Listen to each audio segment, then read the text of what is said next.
맞이하고 있습니다.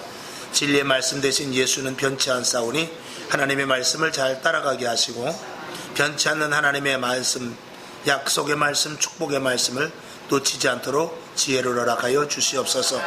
언제든지 역사하시고 언제든지 우리의 구원자 되시며 언제든지 우리를 이끌고 가시는 분은 성령님이십니다. 놓치지 않게 하여 주시옵소서. 오늘도 예수 이름 붙잡고 이전에 나와 예배드리는 모두들에게 한량없는 은혜와 축복과 또 마음에 원하는 기도의 소원과 제목들이 응답되게 하여 주시옵소서. 오늘도 부족한 자가 말씀을 증거합니다. 성령님께서 온전히 주장하여 주시옵시고 제단의 권세와 능력으로 붙잡아 주옵소서. 살아계신 예수님의 이름으로 간절히 축복하고 기도하옵나이다. 아멘. 할렐루야. 우중에 나오신 여러분에게 하나님의 더 큰 축복이 있기를 원합니다. 예수님이 언제 오신다 그랬어요? 예수님 비 오는 수요일날 저녁에 오늘 여기 계신 분은 무조건 100% 천국행입니다. 오늘 안 오신 분은 조금 좀 생각해 봐야 될 것 같은데, 주일날 오시면 누가 진짜인지 잘 모르잖아요. 그러니까 수요일날도 진짜 알고 그걸 가리기 위해서 비 오는 날 오나 이렇게 하나님께서 다 보시고 비 오는 날 수요일 저녁에, 평일날은 또 잘 모르니까 수요일날 비 오는 저녁에 예배를 드리는 것을 보고 거두러 오신다. 어떤 분이 그렇게 유머스럽게 말씀을 하셨어요. 영적으로는 약간 그 일리가 있는 그런 부분적인 말씀을 이제 그렇게 쉽게 해석을 했다 저는 생각을 합니다. 하여튼 변치 않는 신앙자들이 될 수 있기를 다시 한번 주님의 이름으로 축원을 드립니다. 방금 전에도 기도를 했습니다만 코로나 사태 때문에 교회 또 세상이 지금 완전 다른 세상으로 이제 벗어지고 있습니다. 근데 어떤 그 역사학자들은 그렇게 말씀하더라고요.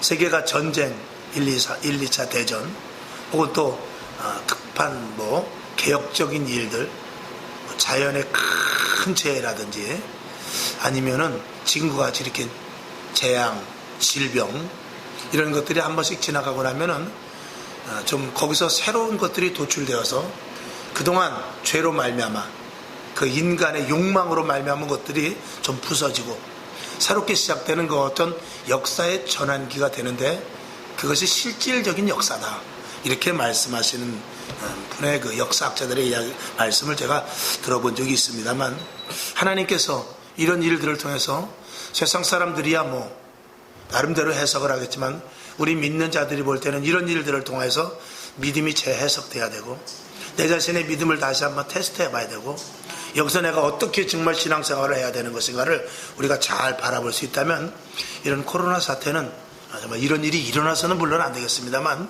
이런 일을 통해서 우리가 다시 한번 축복의 계기로 삼는 것도 정말 현명한 자들의 지혜다라고 생각해 볼 수가 있을 것입니다.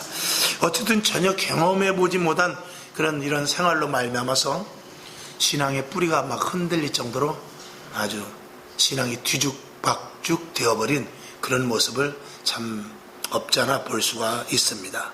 근데 이런 일들을 통해서 교회가 자칫하면은 하나님의 기본적인 본질에 대한 것을 잊어버리고 또 교회에 대한 본질과 신앙이 어떻게, 신앙의 그 길이 자칫하면 훼손되든지 그 길의 코스가 잘못되고 변형시키는, 그래서 목적보다도 더 과정을 더 이렇게 왜곡시키는 그런 경우가 생길 수도 있다 라고 이렇게 보면서 어떻게 우리가 이런 일들에 대해서 잘못된 부분이 있는가, 또 잘못된 부분을 어떻게 고쳐야 되는가에 대해서 한번 오늘 말씀을 한번 좀 생각해 보고자 합니다. 이런 일들이 일어나니까 첫 번째로 어떤 일들이 일어나냐, 모든 문제를 교회 안에서 하나님 안에서 성경으로 해결을 하려고 하는 것보다는 성경 밖에서 문제를 해결하려는 그런 경향이 많이 생기고 있습니다. 누구에게 하는 말입니까? 믿는 자들에게 하는 말입니다.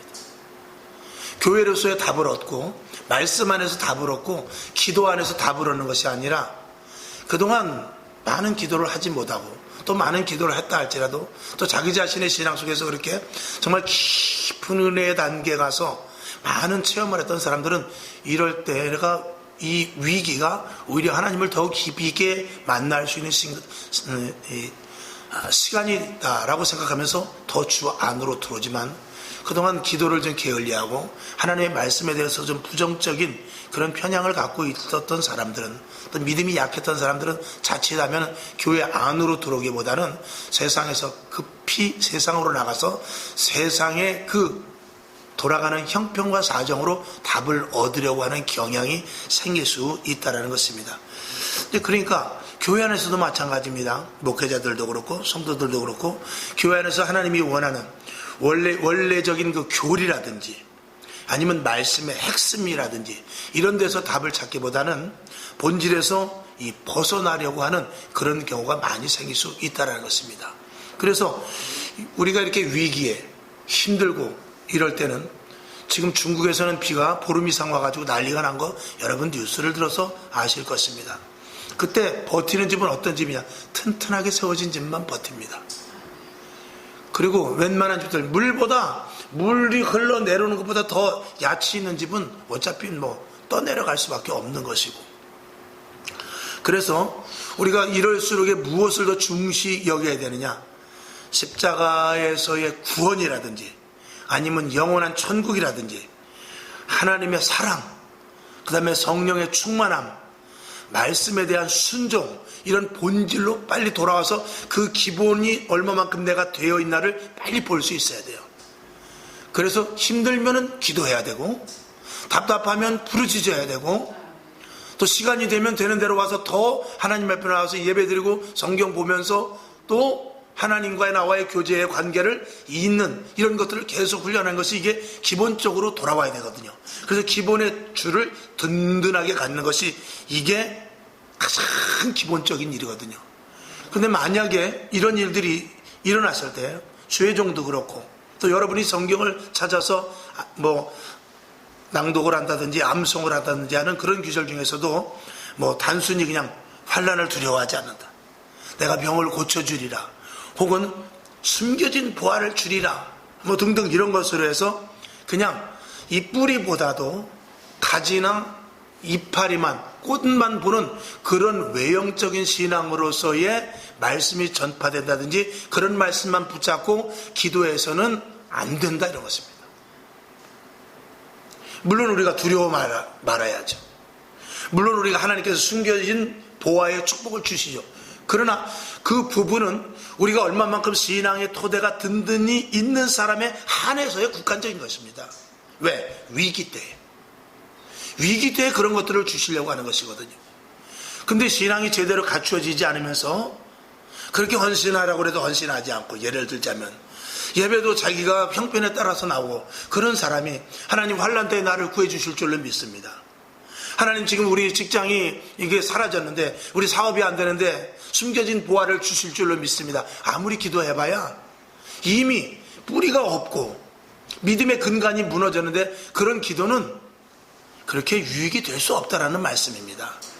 그러니까 이럴 때는 자기 자신을 얼렁 돌아보면서 내가 그동안 얼마나 기도했는가, 내가 그동안 성경을 얼마만큼 보아왔고 하나님의 말씀을 얼마만큼 순종했으며 내가 교회에 얼마만큼 출석을 하고 하나님과의 이 직관적인 관계를 얼마만큼 깊은 관계를 가지고 있는가. 이럴 때일수록 하늘을 보면서 정말 하나님 나 사랑하시는 거 맞죠?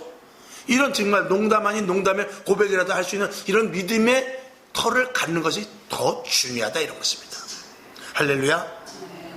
그러니까 환부를 도려내고 약을 발라서 치료할 것은 치료하고 부러진 곳을 아파도 기부세서 고치고 그래야 되는데, 만약에 계속 진통제만 준다면 안 된다, 이 말씀입니다. 진통제는 최종적으로 쓰는 방법입니다. 위급할 때 한 번씩 쓰는 것이지 실질적인 것은 그 고름이 있는 자를 긁어내야죠. 우선 병원에 가기 전에 진통제를 먹을 수 있겠죠. 그러나 결국은 어떻게 되죠? 그 환부를 도려내야 됩니다. 부러진 뼈를 어떻게 해야 돼요? 결국은 거기를 다시 잘못된 것을 이렇게 고쳐가지고 어긋나는 것을 다시 뽑아서 똑바로 붙여놔야 나중에 생활할 때 원활하게 그 사람이 육신적으로 생활할 수 있는 것이죠.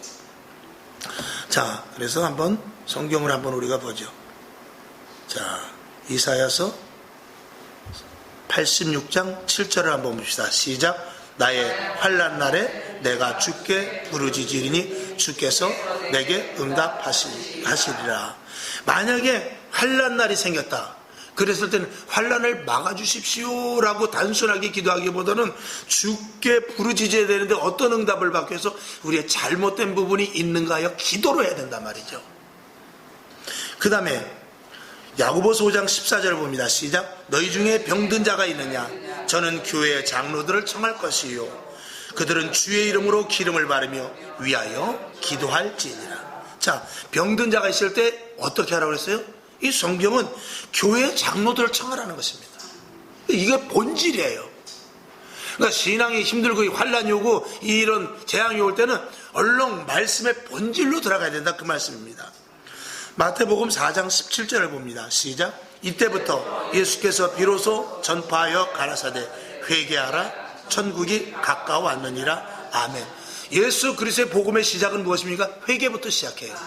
그러면 언제든지 힘들고 어려울 때, 내가 쓰러지고 넘어지고 무너질 때는 먼저 무엇을 봐야 되느냐? 내가 하나님 앞에 잘못된 부분이 있나? 이걸 먼저 봐야 된다는 것입니다. 이게 굉장히 중요하죠. 그래서 마태복음 18장 8절과 18장 9절을 두 절을 연속 봅니다. 시작. 만일 내 손이나 내 발이 너를 범죄케 하거든 찍어버리라.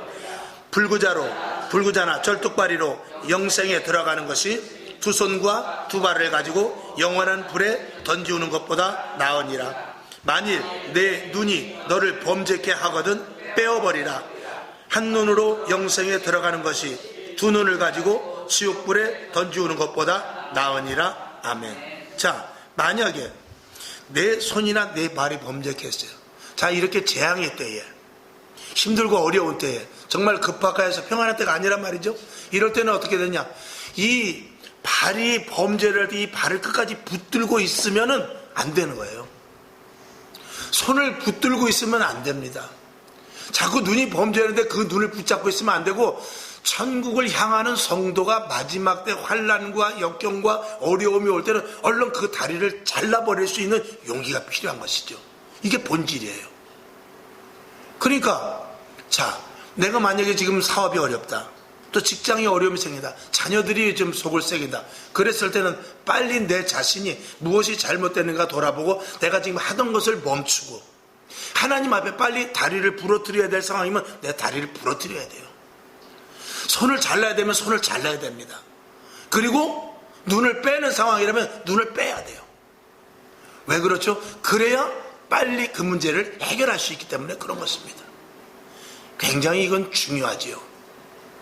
그러니까 이거는 결론적으로 무엇을 말하는 것입니까? 어떤 문제가 생겼을 때 빨리 주 앞에 부복하라는 것입니다. 엎드리라는 거예요. 내가 잘못이 무엇인지, 손이 잘못되는지, 발이 잘못되는지, 눈을 빼야 되는지 빨리 알아가지고 그걸 빨리 재버려야 재앙이 끝이 난다는 것이에요. 그렇지 않고 다리를 붙잡고 안 됩니다, 이 다리 안 됩니다, 이 팔 안 됩니다, 이 눈 그러고 붙잡고 있으면 그 재앙이 멈출 수 없다는 것입니다. 그러니까 본질에서 벗어나게 하고 문제를 응급처치하고 진통제를 주는 것은 사단의 계략의 결국은 일부일 수밖에 없다는 것, 이것을 제가 말씀을 드린 것이죠. 그러니까 저도 편한 설교나 쉬운 설교, 위로의 설교, 세상에서 얼마나 힘듭니까? 세상에서 만나는 사람들과 얼마나 상처를 받습니까? 세상에서 힘들고 죽게 일하는데 교회 와서 또 목사님이 질타성의 설교를 한다든지 고쳐야 된다, 엎드려야 된다, 더 기도해야 된다, 이런 것들이 정말 성도들을 듣기에 굉장히 부담이 될 수 있고, 우리 교회는 우리 목사님이 너무 굴려가지고 안 되겠다라는 이런 그 힘듦과 어려움 때문에 그것을 거부한다 라고 말하면은, 이것이 평안하고 정말 평탄한 세월 가운데 우리가 그런 설교를 할 수 있고 또 기도합시다 이런 것들을 병행해서 할 수가 있지만, 전쟁 중에는 밥을 먹어도 어떻게 먹어야 됩니까? 1분 안에 10초 안에 먹어야 돼요. 전쟁 중에는 어떡합니까? 나 이거 가시가 박혔는데요, 가시 박힌 거 뺄 새가 없습니다. 빨리 뛰어야 되고, 정말 다리나 부러졌으면 어떻게 응급처치 나무 대고 붕대 감아서 뛰고 그럴 정도지, 편안하게 나 한 2주 입원해야 되겠는데, 이런 말은 통하지가 않는단 말입니다. 지금같이 이게 힘들고 어려울 때는 조금 힘들어도 목회자들이, 왜냐면 창문을, 바람이 많이 불 때 창문을 조금만 열어도 바람이 휙 들어와가지고 잘못하면 유리창이 깨진다든지 아니면 커튼이 찢어져 버리고 방에 있는 내용물이 확 날아가 버릴 수가 있습니다. 조그만 문을 열어도, 바람이 안 불 때는 활짝 열어도 괜찮지만, 그러니까 지금이 그런 상황일진데 우리 성도들이 조금만이라도 한눈을 팔 때 자칫하면 세상 세파에 흘려서 넘어갈 수도 있기 때문에 항상 경계를 두지 말고, 마치 부모가 자녀들에게 바람이 많이 부는 날 외출할 때 너 절대 문 열지 말아라, 너 절대 문 열면 안 돼, 문 아예 잠궈 놓을래, 이렇게 당부를 하듯이 설교 내용 중에서도 하나님의 말씀을 붙잡고 하나님만 의지하고 예수의 십자가로 말미암아 우리는 거룩하게 택함을 받은 자며 우리는 하늘나라의 시민권이 있는 자고 우리는 하나님의 자녀이면서 이런 본질의 것들을 계속해서 말씀을 해야만 우리가 요동치 않는다, 이런 것입니다. 그리고 나서 이런 위기가 지나갔을 때, 그때 이제 바람이 그치면 그때 문을 여는 것입니다. 그때는 그동안 우리가 힘들고 어려웠던 일들을 하나님께서 선택하신 시간 속에서, 하나님께서 선택하신 시간 속에서 자유함을 줄 때, 우리 이번에 한번 강원도로 수련회를 갑시다 라든가 뭐 이런 그런 프로그램을 해서 마음에 다시 한번 위로를, 또 평안을, 그리고 안정을 줄 수 있는 그런 시간을 분명히 가질 수 있다, 이런 것이죠. 그러나 지금은 아니라는 것이죠. 그러니까 때와 장소를 잘 구분할 수 있어야 되는 것이죠. 에레미야 23장 17절을 한번 보겠습니다. 시작. 항상 그들이 나를 멸시하는 자에게 이르기를 너희가 평안하리라 여호와의 말씀이니라 하며, 또 자기 마음에 강팍한 대로 행하는 모든 사람에게 이르기를 재앙이 너희에게 임하지 아니하리라 하였느니라. 아멘. 자, 이사야 선지자, 예레미야 선지자, 그리고 당시 이제 북이스라엘이 아수르로, 그리고 남유다는 이제 바벨론으로 끌려갈 차례입니다. 그때 이사야 선지자를 비롯해서 예레미야 선지자를 비롯해서 깨어있는 선지자들이 이 나라는 포로로 끌려갈 것이다, 특별히 예레미야 선지자가 많이 그랬어요. 그러니까 빨리 바벨론에 항복을 해라, 이랬을 때 대립되는 사람이 있었으니 누구냐? 거짓 선지자들입니다. 거짓 선지자들은 뭐냐? 여기 본문 읽는 대로 재앙이 너희에게 임하지 아니하리라, 너희가 평안할 것이다, 평안할 것이다, 이걸 계속 이야기하는 것입니다. 그러니까 자, 우리가 이게 중요한 것은 뭐냐면, 지금 예레미야 선지자와 거짓 선지자의 주장이 어때요? 완전히 180도 반대입니다. 완전히 180도 반대예요.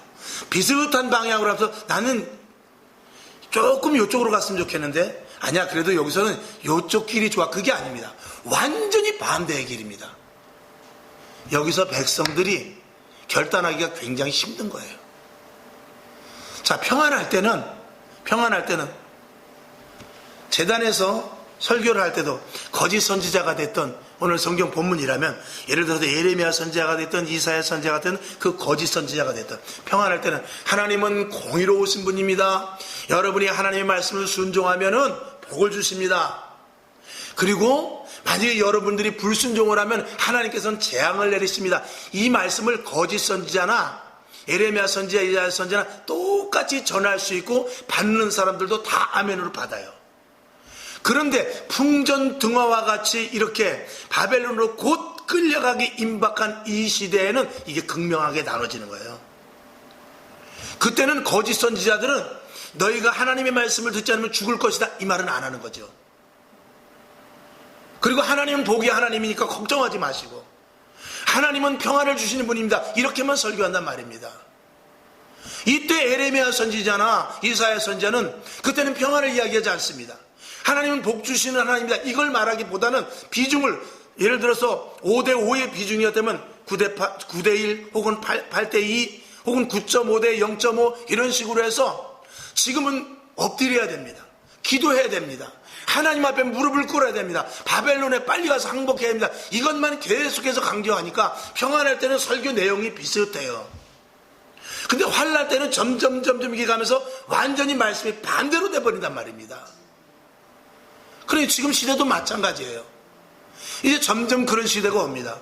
그러니까 성도들의 취향은 어디로 가느냐? 귀가 즐겁고 귀가 평안한 데로 가게 마련입니다.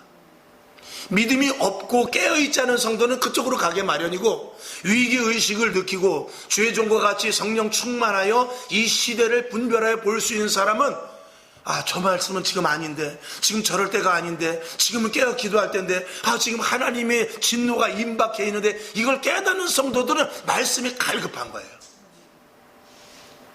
그러니까 시대가 점점 악해져가고 재앙이 올 때에 이 믿는 자들 가운데, 믿는 선지자들 가운데, 믿는 주의 종들 가운데 점점 이게 5년 전만 해도, 아니요, 벌써 6개월 전만 해도 같은 내용의 설교를 똑같이 했지만 이제 벌써 6개월 전과 지금의 교회마다 설교가 이제 극명하게 차이가 나기 시작합니다.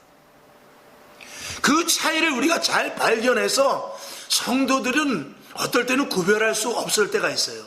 그렇기 때문에 주의 종이 굉장히 중요한 것입니다. 주의 종이 마지막 시대를 읽지 못하면 둘 다 구렁텅이에 빠져버리는 거예요. 힘들어도 때로는 성도들의 다리를 부러뜨려야 돼요. 할 수 없어요. 힘들어도 때로는 성도들의 팔을 빼놔야 돼요. 힘들어도 때로는 성도들의 눈을 뽑아주는 역할을 할 수 있어야 돼요. 정말로 힘든 거예요. 교회에서 그런 일들이 일어났을 때, 영적으로 말하는 거예요. 그런 일들이 일어났을 때 누가 그 목회자를 좋아하겠어요? 그러니까 에레미야 선지자를 우물에 가둬버리죠. 에레미야 선지자를 때리고 멸시하고 그리고 매국노라고 말합니다. 어떻게 바벨론에 가서 항복을 할 수 있느냐. 그리고 에레미야 선지자를 완전히 매국노 취급하고 아주 얼마나 거의 죽게끔 그들이 몰아갔죠. 근데 결국은 어떻게 됐습니까? 결국은 깨어있는 에레미야 선지자의 말대로 그대로 돼버린 거죠. 근데 문제는 뭐냐? 결국 그렇게 하고 그 사건 속에 바벨론 포로로 갔다가 와서도 에레미야 선지자를 기억하는 사람이 있느냐? 별로 없다는 거예요. 그게 주의 종으로서의 조금 좀 한계가 부닥치는 일이긴 합니다. 그러나 그건 하나님과의 관계지 사람과의 관계가 아니기 때문에 사람들의 어떤 태도와 변화, 그리고 사람들의 나중에 나를 알아주는 것, 이거는 따질 일이 아니라는 거예요. 하나님이 명하시기에, 하나님이 나를 그 일을 하라고 부르셨기에 그 일을 선포하고 나는 그것으로 끝인 거예요. 그리고 하나님 앞에 가서 네가 그 말을 전했냐 안 전했냐, 하나님은 나한테, 저한테, 주의 종들한테 그것만 물어볼 뿐이지, 그래서 성도들이 너에게 잘해주느냐 이건 물어보는 것이 아니에요. 이제 점점 사이버 교회가 생기고 인터넷 설교를 하면서 무교회가 많이 생길 것입니다. 무교회주의자들이 거기에 편승해서 이제 거짓 선지자들, 또 혹은 참 선지자들이 또 인터넷 세계에 들어가서 또 나름대로 역할하는 분들도 물론 계시겠죠.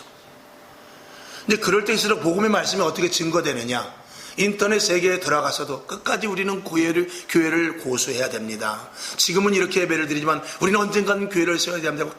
강력하게 눈물로 인터넷 설교를 하신 분도 분명히 계시리라 믿어요.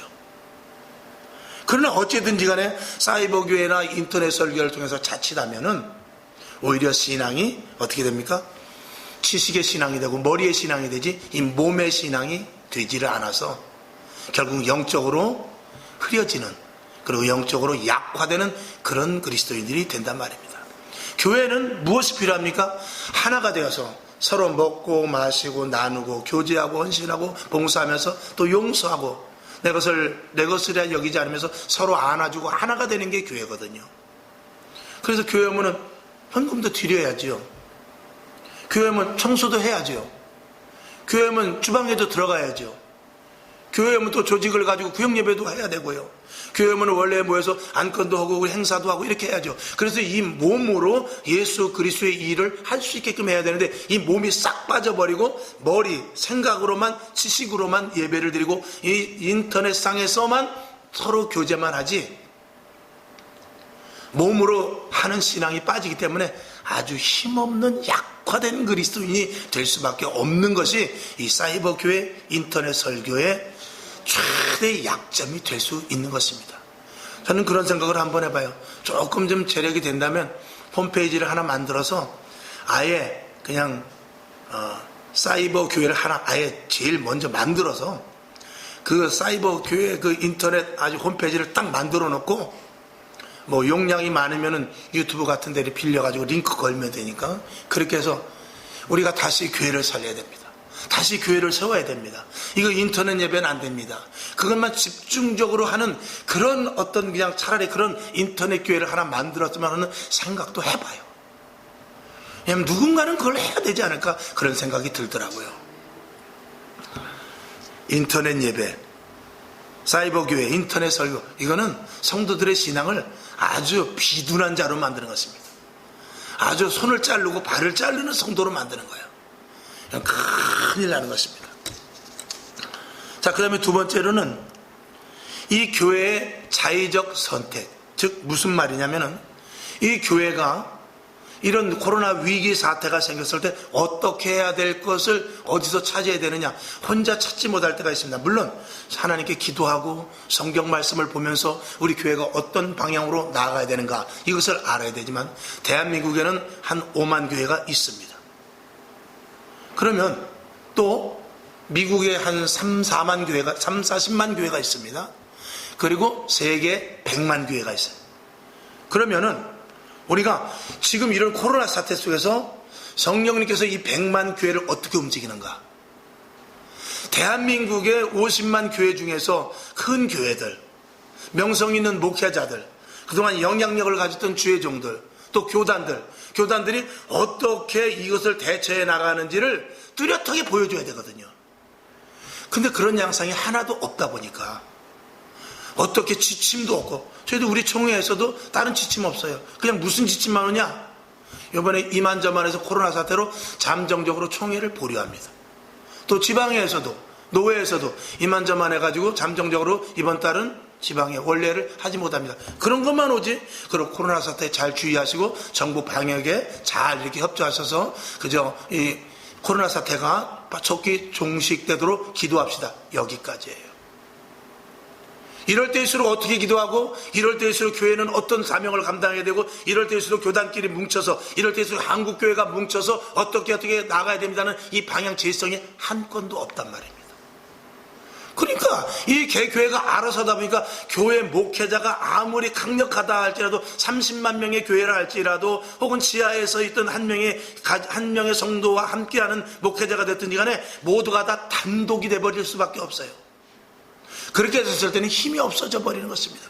그런 목회자 단독으로 스스로 이걸 어떤 위기를 해나가야 되는데 너무나 힘이 없고 마귀는 끝까지 한 교회를 놓고 집중적으로 공략을 하는데 우리는 하나가 되지 못하고 교단이 하나 되지 못하고 총회가 하나 되지 못하고 5만여 교회가 하나 되지 못했을 때 모두 하나하나 분열돼서 다 이 모양 저 모양으로 쓰러져 버릴 수밖에 없는 상황이 올 수 있다라는 것입니다.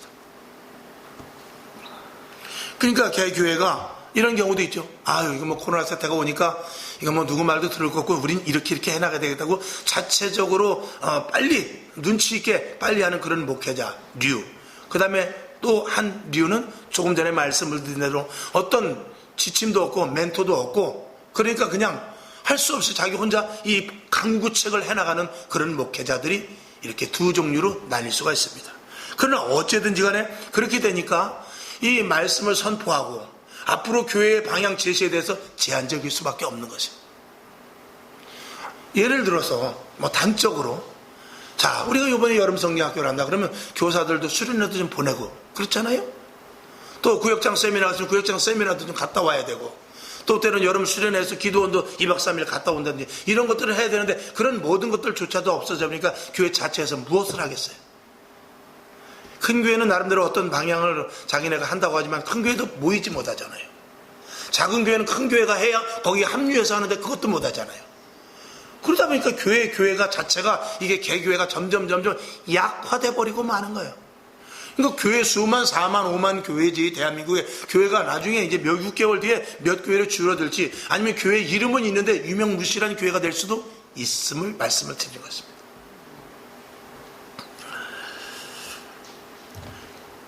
그렇게 되다 보면 주의 종들이 설교 말씀을 전할 때 항상 전하는 보편적인 말씀, 이 진리의 생명의 말씀을 전하기보다는 자칫하면은 지금 교회에 닥친 위기 상황에 맞는 설교를 골라서 할 수밖에 없는 경우가 생기는데, 그렇게 됐을 때는 서두에 말씀을 드린 대로 교회의 본질, 하나님의 말씀의 본질, 예수 그리스도의 피의 본질, 이런 그 성경의 구원에 기초한 이런 본질을 하기보다는 당장 위기에 닥쳤을 때 우리 교회가 헤쳐나갈 방법만 찾아서 설교하는 그런 오류를 범할 수 있다 이것입니다.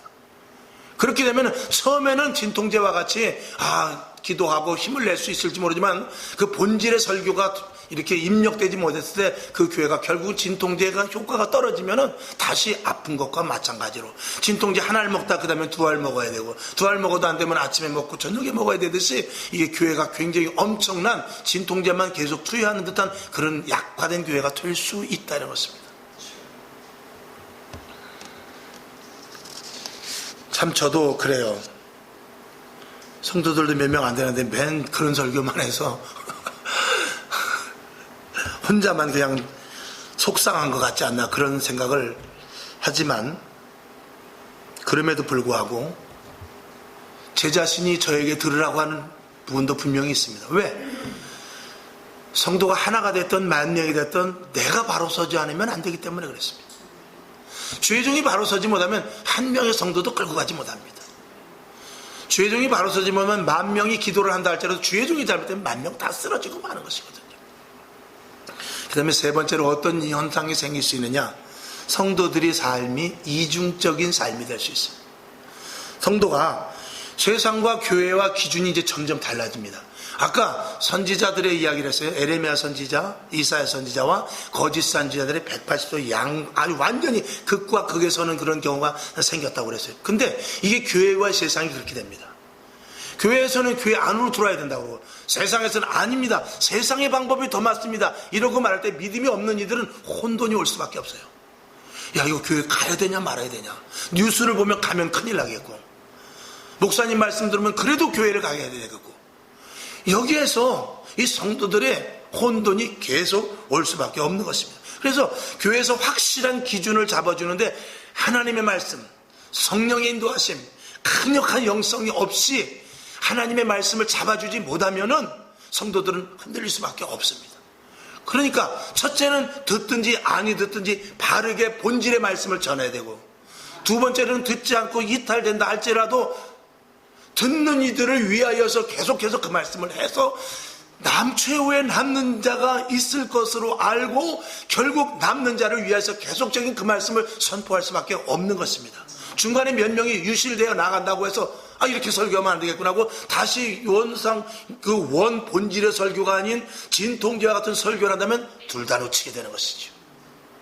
그렇게 되면 처음에는 다시 그들이 회복되는 것 같지만 진짜 극한 어려움이 올 때는 다 떠나갈 수밖에 없다는 것입니다. 이게 목회자로서 굉장히 힘든 일이지만 어떡해요. 그래도 그렇게 해야 됩니다. 지금도 온라인 예배, 또 온라인 헌금, 또 구역 예배 같은 거, 지금 교회에서 예배 드린다고 해도 모든 행사가 다 멈췄잖아요. 아무것도 못 하잖아요. 그런 상황 가운데서도 이 목회자가 제대로 기준을 삼지 못해준다면은 이 교회는 어느 날 갑자기 그냥 힘없이 쓰러질 수밖에 없습니다. 교회가 무엇입니까? 성도 없으면 교회는 쓰러지는 거죠. 목회자가 아무리 소리를 질러도 성도가 있어야죠. 그렇지 않습니까? 성도와 목회자가 손이 되고 발이 되어서 예수님의 몸을 만드는 것인데, 손이 없고 발이 없으면 몸뚱이가 어떻게 움직이겠습니까? 결국은 성령이 그 교회에서 떠날 수밖에 없게 되는 것이죠. 주님 오시는 그날까지 사명을 가지고 교회를 온전히 세워갈 수 있어야 돼요. 세상은 자꾸 흔들어요, 교회를. 아무리 큰 나무라도요, 처음에 흔들면은 흔들리지 않습니다. 그러나 계속 흔들죠. 여러분, 우리가 못을 뽑을 때 어떻게 뽑죠? 못을 뽑을 때 망치, 장도리가 있으면 걸려서 싹 뽑으면 돼요. 근데 그것이 없을 때 손으로는 어떻게 뽑죠? 손으로는 계속 그걸 갖고 이렇게 막 흔들어야 돼요. 그냥은 안 뽑힙니다. 좌로 우로 상으로 하로 자꾸 못을 이렇게 흔들면은요, 한 100번쯤 하다 보면은 그게 100번쯤 되지 않아서 못이 빠져버립니다. 손으로 못을 뽑는다? 있을 수 없는 일입니다. 근데 자꾸 흔들면 빠지게 돼 있어요. 마귀가, 교회는 든든한 데입니다. 마귀가 감히 틈타지 못해요. 근데 계속 흔들 때 어떻게 되죠? 힘이 없는 교회는, 그 뿌리가 깊지 않은 교회는 자칫하면 희석되어서 넘어지고 잠식될 수 있음을 말씀을 드린 것입니다. 그래서 강력한 목회자의 선포와 성도들이 하나님의 말씀을 아멘으로 받아들일 수 있도록 강력하게 훈련되어 있지 않으면 교회가 살아남을 수 없다라는 것입니다. 자, 오늘 본문을 한번 보겠습니다. 자, 여기 보면 야곱아 너를 창조하신 여호와께서 이제 말씀하시느니라 해놓고 2절을 봅니다. 내가 물을 건널 때, 또 내가 불 가운데로 행할 때, 이렇게 말씀을 하고 있습니다. 여기서 물이 나오고 또 강도 나오죠. 그리고 불이 나오지만 해결책은 무엇이죠?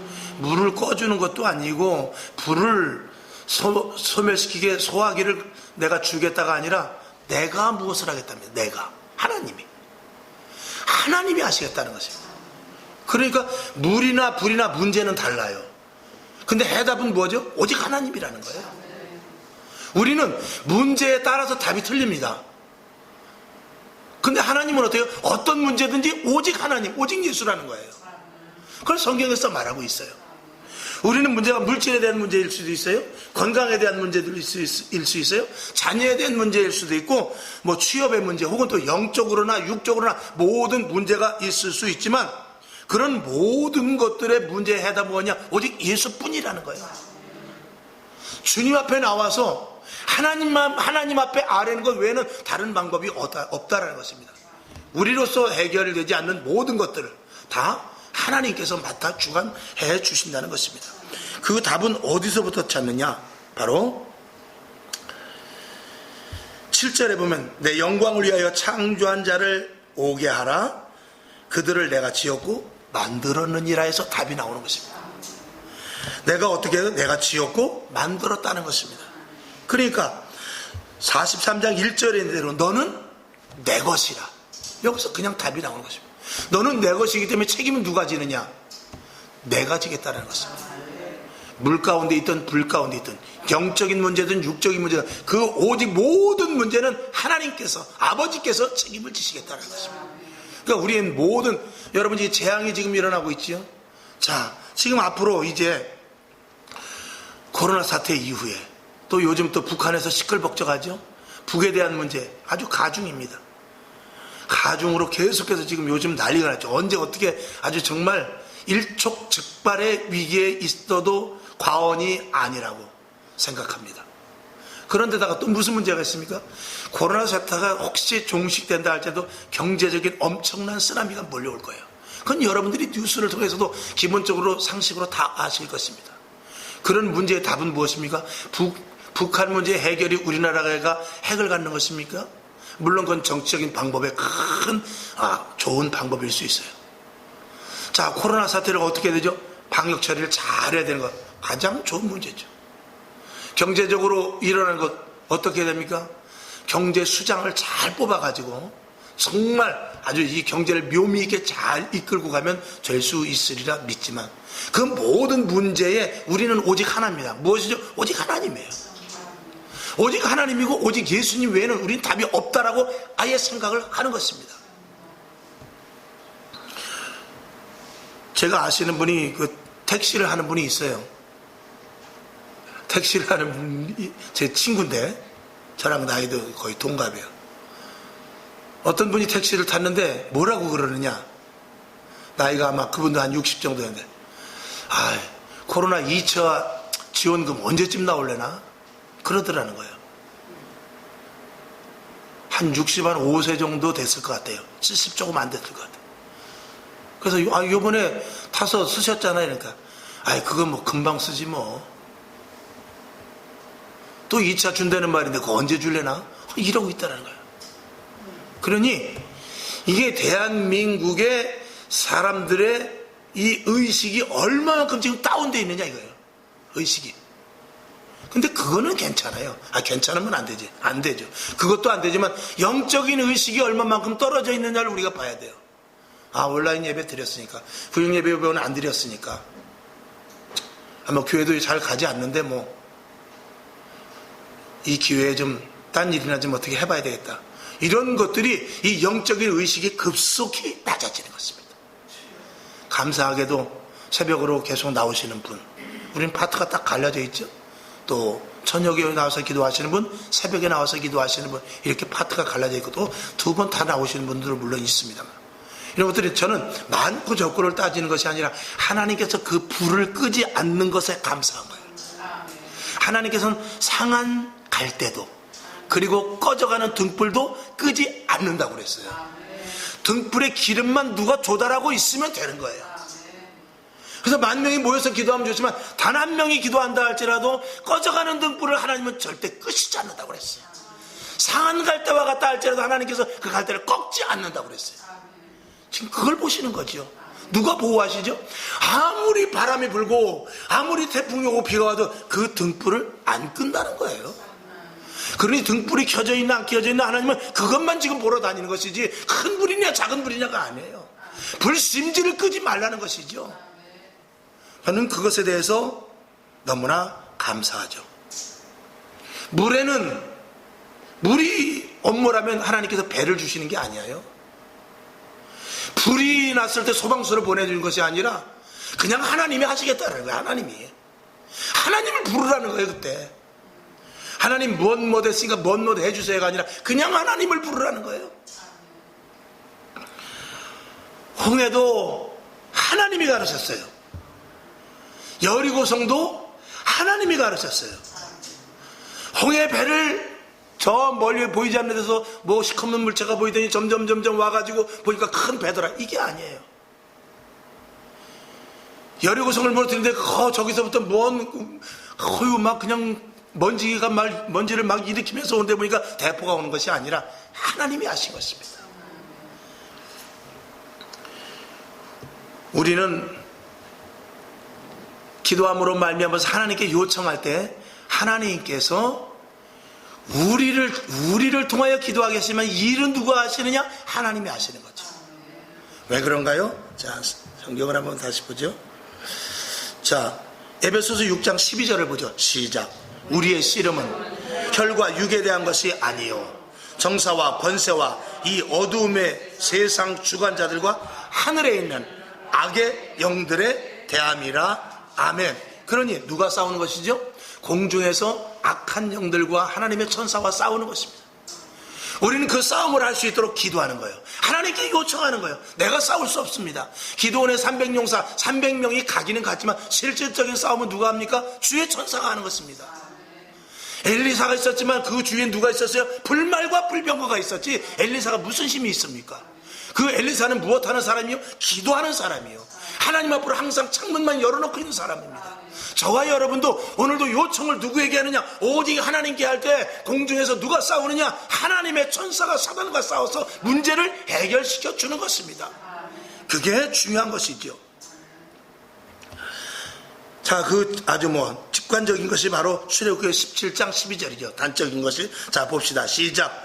모세의 팔이 피곤하매 그들이 돌을 가져다가 모세의 아래에 놓고 노아 그로 그 위에 앉게 하고 아론과 훌이 하나는 이 편에서 하나는 저 편에서 모세의 손을 붙들어 올렸더니 그 손이 해가 지도록 내려오지 아니한지라. 아멘.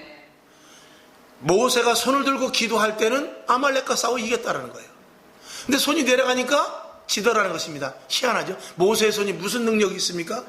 그러니까 안 되겠으니까 아론과 우리 앞에서 손을 들어줬어요. 그게 기도예요. 손만 들어줬는데 손이 들어지면, 그러니까 싸움을 누가 하고 있는 거예요? 천군 천사가 하는 거죠. 천군 천사가 하는 싸움입니다. 내가 하는 것이 아니에요.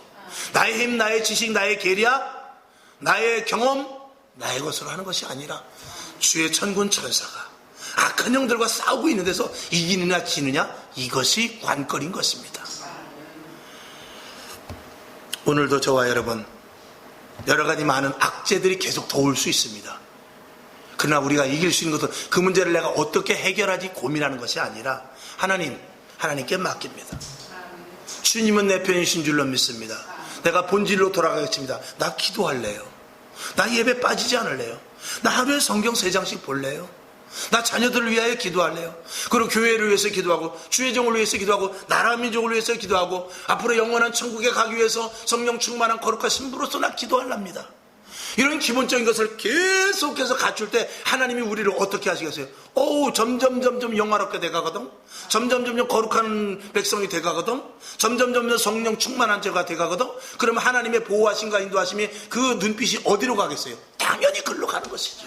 그게 보호하심을 받는 것이고 그런 자들을 위해서 하나님께서 공중에서 싸워주시는 것입니다. 그게 응답인 것이죠. 우리 다 같이 한번 해봅시다. 다른 답은 없다. 다른 답은 없다. 다른 답은 없습니다. 배가 고픈가요? 기도해야 돼요. 아파요? 기도해야죠. 엄청난 문제로 막 어깨가 짓눌릴 정도입니까? 기도해야죠. 평안할 때도 기도해야 돼요.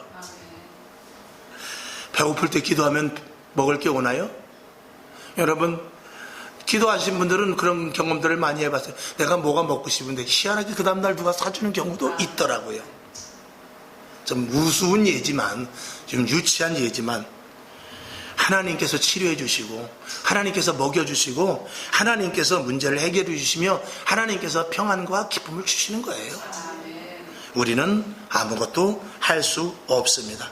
여러분, 감사하지 않습니까? 하나님이 내 편이 되어주시고 간섭하시며 도우시고 우리의 신앙과 믿음이 극대화되기를 보시면서 하나님께서 일하시는 것이 있으니 너무나 감사하지 않냐, 이런 것이죠. 여러분, 힘내시고 앞으로 어떤 어려움이 다가온다 할지라도 겁내거나 두려워 마시고 하나님의 이름을 불러 예수 그리스도의 이름을 붙잡고 성령의 인도하심을 따라 내가 기도할 때 위에서 천군 천사가 악한 영들과 싸워 언제든지 승리한다. 이 믿음을 가지고 정말 담대한 그리스도인들, 어떤 문제가 아니라 나와의 하나님과의 관계가 끊어지길 염려하면서 기도하고 애쓰는 본질을 잃지 않은 여러분들 될 수 있기를 주님의 이름으로 축원을 드립니다. 하나님 아버지, 감사합니다. 오늘도 말씀이 좀 길었습니다마는 기도의 위대성과 또 우리가 얼마만큼 하나님을 의뢰하는가, 또 우리 속에 하나님을 향하는 마음이 얼마만큼 있는가가 중요함을 보게 됩니다. 하나님은 누구를 찾아다닙니까? 기도하는 자를, 성령 충만한 자를, 하나님을 바라보는 자를 두루 찾아다니시면서 간섭하시고 도우시며 지켜주실 것입니다. 기준이 없어 흔들릴 때입니다. 답을 찾지 못하는 시대입니다. 모두가 다 이래야 될까 저래야 될까 문제를 해결하지 못하고 우왕좌왕하는 그런 시대입니다. 선택하지 못하고 이중적인 삶을 살 수밖에 없는 성도들의 모습도 덜어 있습니다. 하나님 아버지, 잘 견뎌나가게 하시되 주의 종이 먼저 바로 서게 하시고 성도들이 잘 따르게 하시며 또 주의 종은 성도들은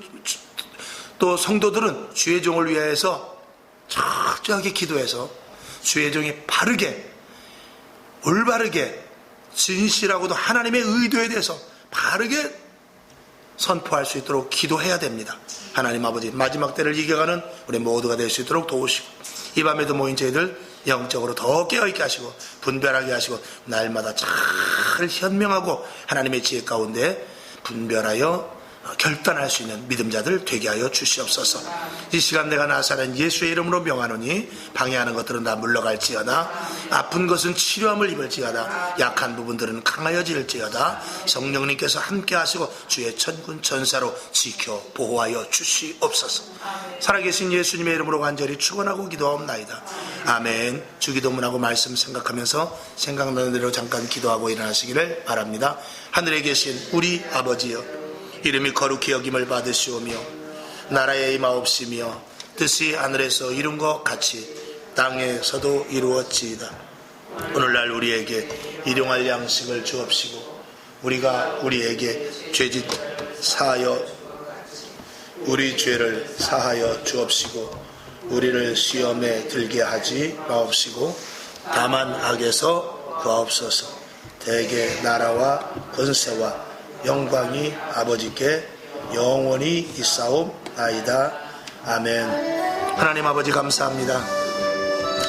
오늘도 저희들을 도우시고 이 자리에 불러 모아주셔서 비록 소수의 무리가 모였다 할지라도